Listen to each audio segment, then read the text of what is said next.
Adana.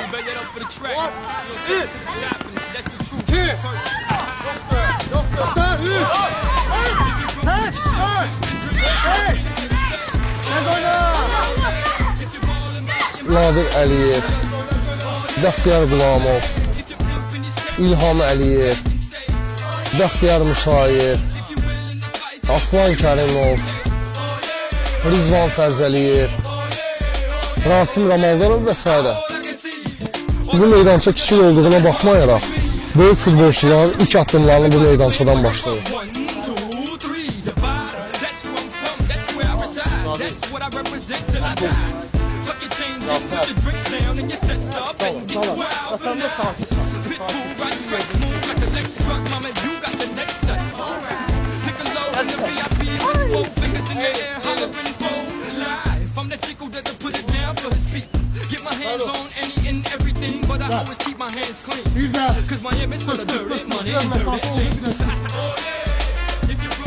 Birinciler neydi, ikinciler arkaya getir. Hop, hop, hop, hop, getir, hop, bravo, getir, kaydırın.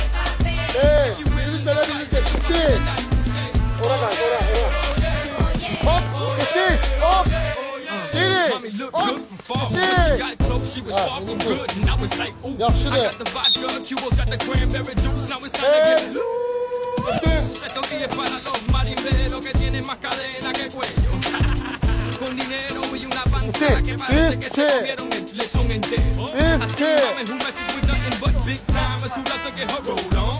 Uşaq futboluna ümidlər böyükdür.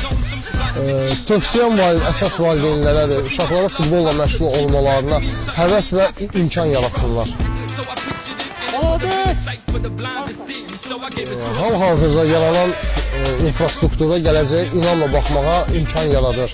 Milli komandamızın son oyun nəticələri göz qabağındadır. Doğrudur, çaşmamazlıqlarımız var, amma inkişafımız da dayanmır.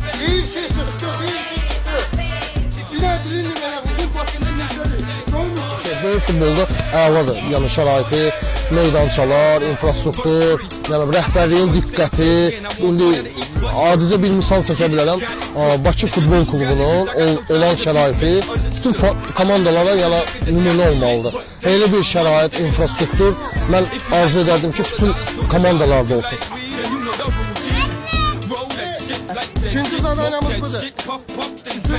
Çox mənə elə gəlir ki, futbolçu pul haqqında fikirləşməməlidir. Oynayan futbolçuya pul özü gələcək.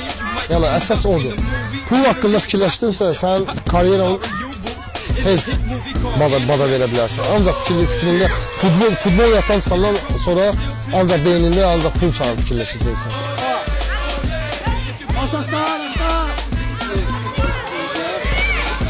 İnsanın futbolu büyük bir